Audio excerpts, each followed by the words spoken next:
Assalamu alaikum warahmatullahi wabarakatuh. Hivi kuna habari ya ukweli inayopaswa kuaminiwa kuliko wahi kutoka mbinguni, hasa ikiwa mwasilishaji wa habari hiyo ni yule ambaye amepewa kibali na Mwenyezi Mungu cha kusifiwa kwa jina la uaminifu, mkweli na mwaminifu, mtu ambaye aliishi miaka 1400 iliyopita, kipindi ambacho kulikuwa hakuna utafiti wa kisayansi, hakukuwa na madaktari, hakukuwa na maabara za hali ya juu. Anatoa habari kuhusiana na udi wa Kihindi Al-Qust. Hebu tukamsikilize Sheikh Khalid Al-Humaidi leo akitueleza muujiza wa udi wa Kihindi Al-Qust, akisema udi huu unaponya magonjwa 7. Karibuni sana tukamsikilize. هل تعتقد أن هناك خبرا أصدق من وحي السماء؟ تخيل رجلا في الصحراء قبل أكثر من 1400 عام، ليس عنده مختبرات ولا عنده أجهزة ولا أطباء، ثم يقول عليكم بهذا العود الهندي فإن فيه 7 أشفية. لم يكن هذا الكلام من عنده، إنما هو وحي من الله إلى رسوله محمد صلى الله عليه وآله وسلم وبأبيه وأمه. ثم تمر السنين والسنوات والقرون، ويأتي الإنسان بمختبراته وأدواته ودراساته وتجاربه ليفكك هذا العود ويحلله ويختبره، فيكتشف أنه مضاد قوي للالتهابات ويخفف آلام المفاصل والتهابات القولون وحتى الالتهابات المزمنة، يقاوم البكتيريا ويساعد في مشاكل المعدة والتهابات الأمعاء، ويحارب جرثومة المعدة، ويقاوم فطريات الجلد، ويخفف أعراض الربو، ويزيل البلغم وضيق الصدر، يريح الجهاز الهضمي، انتفاخ، غازات، قولون، ويحسن عملية الهضم، غني بمضادات الأكسدة، ويدعم الكبد ويساعده في التخلص من السموم، ويقاوم التعب والإجهاد، ويحسن مقاومة الأنسولين، يساعد أيضا في تنظيم عمل الغدة الدرقية. إخواني، عندما يكون الدواء من الله فالشفاء مؤكد بإذن الله تبارك وتعالى. أما عن طريقة الاستعمال انتظروني غدا إن شاء الله تعالى لنتعرف على الطريقة الصحيحة لاستعماله وكيفية التداوي بالقسط الهندي. واعلموا إخواني أن أحب الناس إلى الله تبارك وتعالى هم أنفعهم للناس.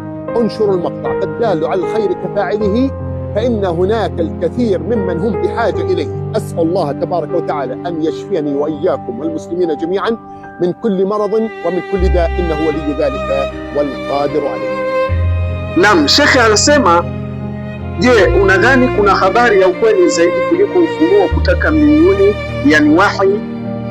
Mfikirie mtu aliyekuwa jangwani zaidi ya miaka 4000 iliyopita, hakuwa na maabara wala vifaa wala madaktari, kisha anasema tumieni udi huu wa Kihindi, yani Qust al-Hindi, kwani ndani yake kuna tiba 7.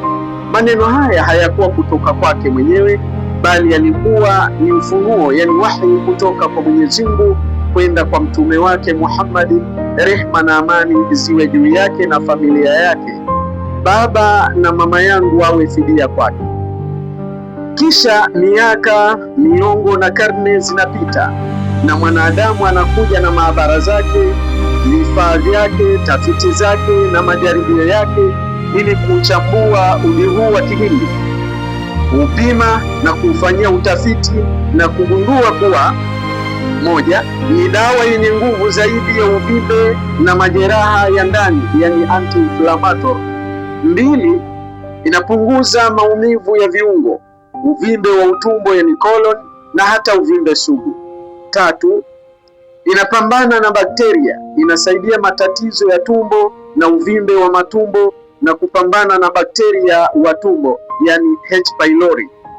4, inapinga fangasi wa ngozi. 5, inapunguza dalili za pumu, yani athima, inaondoa makohozi na kuondoa kubana kwa kifua. 6, inatuliza mfumo wa mmeng'enyo wa chakula, tumbo kujaa gesi, kuvimba na matatizo ya utumbo, na kuboresha umeng'enyaji wa chakula. 7, ina wingi wa vioksidishi, yani antioxidants. Inasaidia utayari, yani inasaidia ini na kulisaidia kuondoa sumu mwilini. Inapambana na uchovu na kuchoka kwa mwili. Inaboresha utendaji kazi wa insulin mwilini, yani insulin resistance.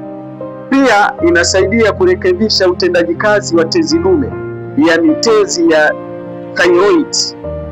Ndugu zangu, dawa inapotoka kwa Mwenyezi Mungu, basi shifa, yani uponyaji, ni ya uhakika kwa idhini ya Mwenyezi Mungu aliyetukuka na aliye juu.